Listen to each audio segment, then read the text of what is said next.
con la enseñanza del día de la fecha daremos por culminada esta serie sobre la seguridad de la salvación eterna. Vamos a observar ahora un ejemplo práctico. Supongamos que, por el motivo o la situación que fuera, decimos algo impropio en relación a Dios. Él nos contradice eso por medio de la verdad de su palabra. Suponiendo que decimos que Dios no es bueno, Él nos contradice con el pasaje de Romanos capítulo 2, versículo 4. O menosprecias las riquezas de su bondad, paciencia y magnanimidad, ignorando que la bondad de Dios te guía al arrepentimiento. Reina Valera actualizada 2015. Cabe recordar que arrepentimiento significa cambio de actitud, de manera de pensar y de comportamiento. En el caso que nosotros digamos, Dios me ha enviado esta enfermedad, o es su voluntad que yo esté enfermo, Él nos contradice con el pasaje de Isaías capítulo 53, versículo 5. Él fue herido por nuestras transgresiones, molido por nuestros pecados. El castigo que nos trajo paz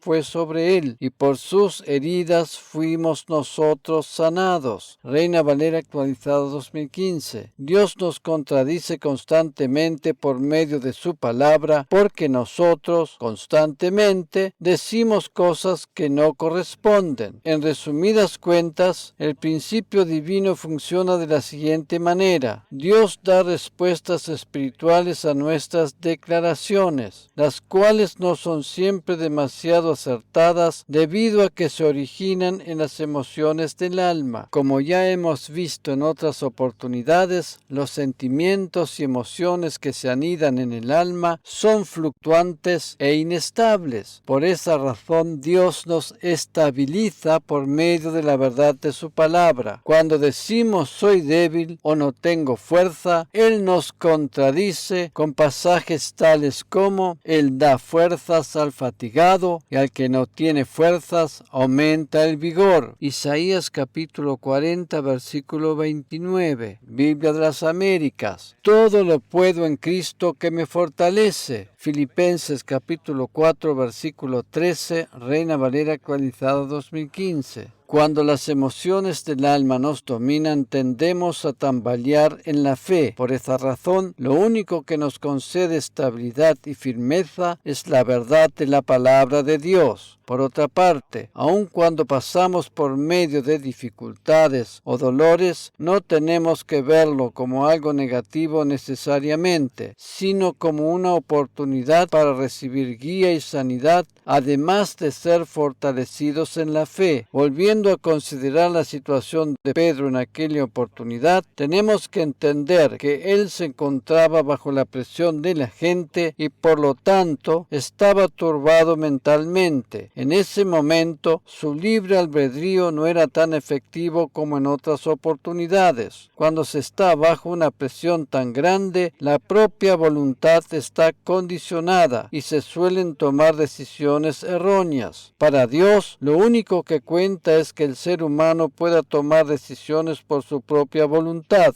Y eso no sucede cuando se está bajo presión. Dios nos creó como seres con libre albedrío y no como robots. Cualquier persona que se encuentre bajo presión, ya sea humana, diabólica o mental, no puede decidirse en contra de Jesús y de la fe, porque dicha decisión no se toma por libre albedrío, sino por coacción. Si un creyente se encuentra en una situación de extrema presión y niega a Jesús, como fue el caso de Pedro, esta decisión no tiene validez a los ojos de Dios. Tenemos que tener en cuenta que la posición que tenemos en Cristo como hijos de Dios y la práctica no son una y la misma cosa. Aunque a raíz de diferentes factores y circunstancias fracasamos en nuestra vida cotidiana alguna que otra vez, eso no afecta en absoluto nuestra posición como hijos de Dios. La iglesia en Corinto, de acuerdo a la la perspectiva divina, era una iglesia santa. Sin embargo, en la práctica, era una de las más terribles que existió. A pesar de la carnalidad que existía en aquella congregación, el apóstol Pablo siempre les hablaba como que eran santos y justificados en Cristo. Una práctica desfavorable no significa que uno haya perdido su posición. Si fueran necesarias las obras para poder alcanzar o mantener la salvación, esta ya no sería entonces solo por la gracia y por medio de la fe, y eso ya no coincidiría con la palabra de Dios. Como dije al comienzo, a menudo nuestras expectativas en relación a que las personas demuestren su salvación por medio de sus comportamientos y acciones son demasiado elevadas. Naturalmente que, de una manera u otra, la salvación tiene que hacerse visible o manifestarse en la práctica, pero lamentablemente no siempre sucede en la medida en que lo esperamos. En relación a este tema de la presión mental, permítanme añadir un pensamiento en relación a las personas con discapacidades mentales. Aquellas personas que tienen discapacidades en lo que atañe a la mente o al entendimiento permanecen en un estado de inocencia y por lo tanto no podemos decir que corran el peligro de perder su salvación. El hecho de que sus mentes se encuentren en el estadio de la inocencia no les es un impedimento para tener acceso a las cosas divinas. Lo que sucede es que nosotros no sabemos exactamente la manera en que esto se lleva a cabo. Solo Dios lo sabe y Él es quien tiene eso en sus manos. Por otra parte, toda persona que, conscientemente y en pleno ejercicio de su libre albedrío, dice que no quiere tener nada que ver con Dios y con Jesús, es porque nunca experimentó el nuevo nacimiento. Una situación diferente es la de aquellos que, siendo creyentes, se encuentran en una situación de extrema presión mental, como podría ser el caso de una amenaza de muerte que les obliga a pronunciarse en contra de Dios. Estas personas están actuando a raíz del temor y no por medio de la fe. Lo que cuenta es la fe. El temor y la fe son dos cosas totalmente opuestas entre sí. ¿Cómo podemos percibir si una persona es salva o no? ¿Cuándo estamos obligados a dudar si una persona ha experimentado realmente el nuevo nacimiento? Yo diría por medio de tres evidencias principales, a saber, primero, cuando esa persona peca deliberadamente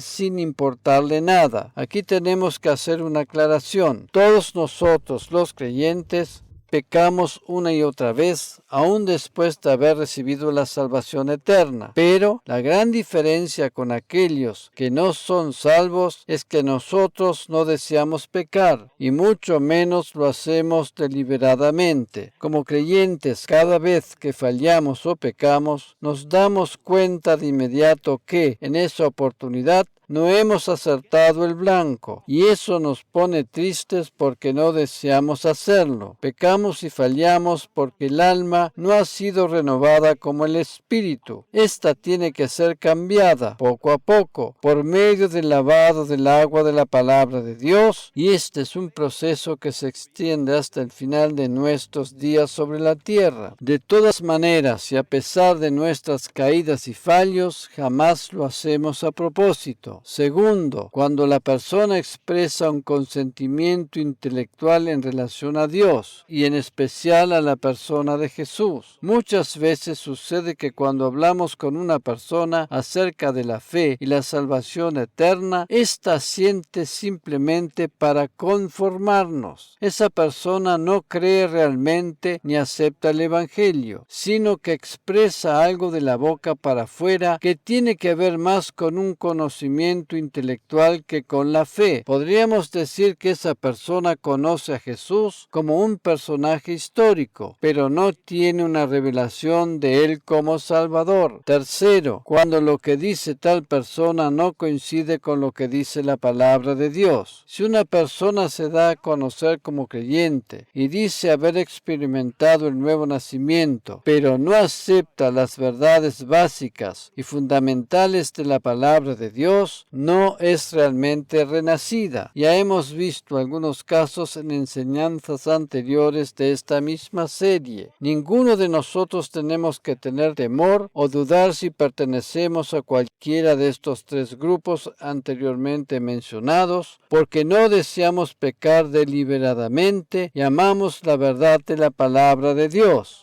Estas dos evidencias muestran claramente que hemos sido hechos hijos de Dios y poseemos la salvación eterna, tal como lo expresa el apóstol Pablo en el pasaje de Hebreos capítulo 6, versículo 9. Queridos amigos, aunque hablamos de este modo, no creemos que esto se aplique a ustedes. Estamos convencidos de que ustedes están destinados para cosas mejores, las cuales vienen con la salvación. Nueva traducción viviente. Vamos a considerar ahora el pasaje de Lucas capítulo 9, versículo 23. Y decía a todos, o sea, Jesús: si alguno quiere venir en pos de mí, niégase a sí mismo, tome su cruz cada día y sígame. Biblia de las Américas. ¿Qué significa negarse a sí mismo? ¿Cómo podemos interpretar eso de tomar la cruz diariamente y seguir a Jesús? Por empezar, aquí no habla literalmente de la cruz de Jesús en relación a todos sus sufrimientos, sino de la propia cruz. Seguir a Jesús implica estar dispuesto a enfrentarse al rechazo. Si Jesús en aquel entonces, mientras estuvo sobre la tierra, fue rechazado, nosotros como sus seguidores habremos de padecer en mayor o menor medida bajo la misma situación. Al decir que somos cristianos, nos estamos identificando con Él y con ello estamos expuestos al rechazo o a la burla. Vamos a considerar ahora la parábola del Hijo Pródigo. Hay muchos que asocian esta parábola con la pérdida de la salvación eterna, pero esto no es así de ninguna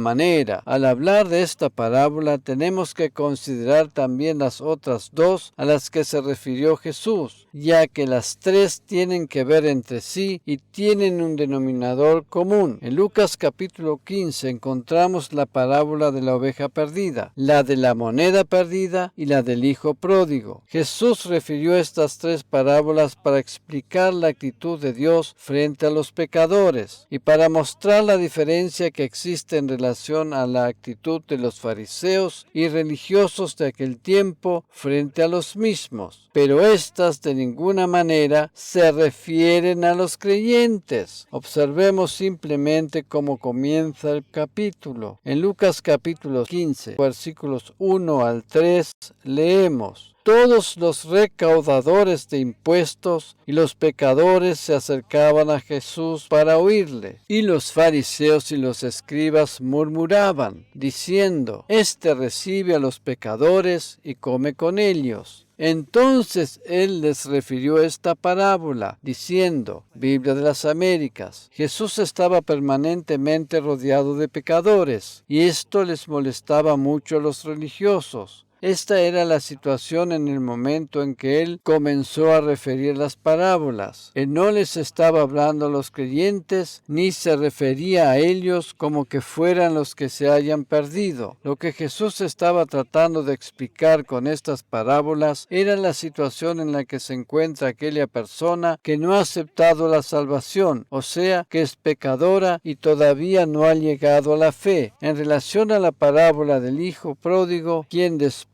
de haberse ido lejos decidió volver a casa de su padre, vamos a considerar ahora los versículos 21 al 24 del mismo capítulo. Y el hijo le dijo: Padre, he pecado contra el cielo y ante ti, ya no soy digno de ser llamado hijo tuyo. Pero el padre dijo a sus siervos: Pronto traed la mejor ropa y vestidlo, y poned un anillo en su mano y sandalias en los pies. Traed el becerro engordado, matadlo, y comamos y regocijémonos. Porque este hijo mío estaba muerto y ha vuelto a la vida, estaba perdido y ha sido hallado. Y comenzaron a regocijarse. Biblia de las Américas. Algunos piensan que este hijo representa a un creyente que perdió la salvación y que decide volver a la iglesia. Y esto es totalmente erróneo. Este hijo perdido representa al pecador. Este hijo no representa a un creyente que haya perdido su salvación y que tenga que volver a recibirla, porque eso es imposible, sino que representa al pecador que recibe la nueva vida de Cristo. Cabe recordar que Jesús les estaba hablando a los judíos. Por tanto, hay que tener en cuenta esta perspectiva. El Hijo tiene que ver con el judaísmo y no con el cristianismo, o sea, que no se refiere a hijos e hijas de Dios de acuerdo al Nuevo Testamento. Estar muerto y volver a la vida representa al pecador, quien recibe la vida eterna por medio de la salvación, habiendo estado muerto espiritualmente y separado de Dios. Por tanto, el término perdido en cualquiera de las tres parábolas se refiere a los pecadores y no a los creyentes. El hermano mayor mencionado en esta parábola, que estaba desconforme con el trato demasiado benévolo, según su propia opinión, que el padre le dispensó a su hermano menor, representa a los fariseos y religiosos que trataban de alcanzar el favor divino por medio de sus esfuerzos y méritos personales. El hermano mayor tampoco representa a nuestros hermanos en Cristo, con quienes de vez en cuando solemos tener algunos inconvenientes en nuestro trato cotidiano. Así como el hermano mayor de esta parábola se negó a apropiarse de todo lo que tenía a su disposición en forma totalmente incondicional en la casa de su padre y quería ganarse todo por medio de su esfuerzo, los fariseos tampoco querían aceptar la gracia divina en forma totalmente incondicional, sino que pretendían ganársela por medio de sus esfuerzos. Los fariseos podrían haber aceptado al Mesías y haber recibido así la salvación, pero en lugar de reconocer a aquel que había sido prometido y que ahora tenían delante de sus ojos, le rechazaron para seguir intentando ganarse el favor divino por medio de sus propios esfuerzos. Teniendo en cuenta quiénes eran los destinatarios de esta parábola de Jesús, podemos entender perfectamente que se trata de la salvación de un pecador que nace de nuevo. Para culminar esta enseñanza y al mismo tiempo esta serie, deseo hacerlo con el siguiente pensamiento. Tú y yo, como creyentes, representamos el regalo que Dios Padre le da a su Hijo Jesucristo. Alguno me puede preguntar ahora, ¿cómo es esto? Para darte la respuesta, te invito a meditar junto conmigo en el pasaje de Juan capítulo 6, versículos 37 al 40, donde Jesús dice lo siguiente: todo lo que el Padre me da, vendrá a mí, y al que a mí viene, jamás lo echaré fuera. Porque yo he descendido del cielo, no para hacer la voluntad mía, sino la voluntad del que me envió. Y esta es la voluntad del que me envió, que yo no pierda nada de todo lo que me ha dado, sino que lo resucite en el día final. Esta es la voluntad de mi Padre, que todo aquel que mira al Hijo y cree en Él tenga vida eterna, y que yo lo resucite en el día final. Reina Valera actualizada 2015. El regalo que Dios Padre le entrega a su Hijo Jesucristo a causa de su obediencia hasta la muerte son todos los hijos e hijas que reciben la salvación eterna. Dios también nos regala a nosotros la salvación eterna por medio de la obra redentora de Cristo a nuestro favor. Un regalo es algo que se recibe en forma incondicional, mayormente también inmerecida, y que no hay que hacer absolutamente nada para obtenerlo. De otra manera no sería un regalo, ¿verdad? Como dije anteriormente, cada uno de nosotros, los creyentes, representamos la dádiva o regalo que el Padre le otorga a su Hijo como recompensa por su obra salvadora, y por tanto ninguno de nosotros habremos de perdernos. Leemos otra vez el versículo 39. Y esta es la voluntad del que me envió, que yo no pierda nada de todo lo que me ha dado, sino que lo resucite en el día final. Jesús nos sostiene fuertemente en sus manos. Él no pierde lo que se le ha entregado. Esta es la seguridad de la salvación eterna. Amén y amén.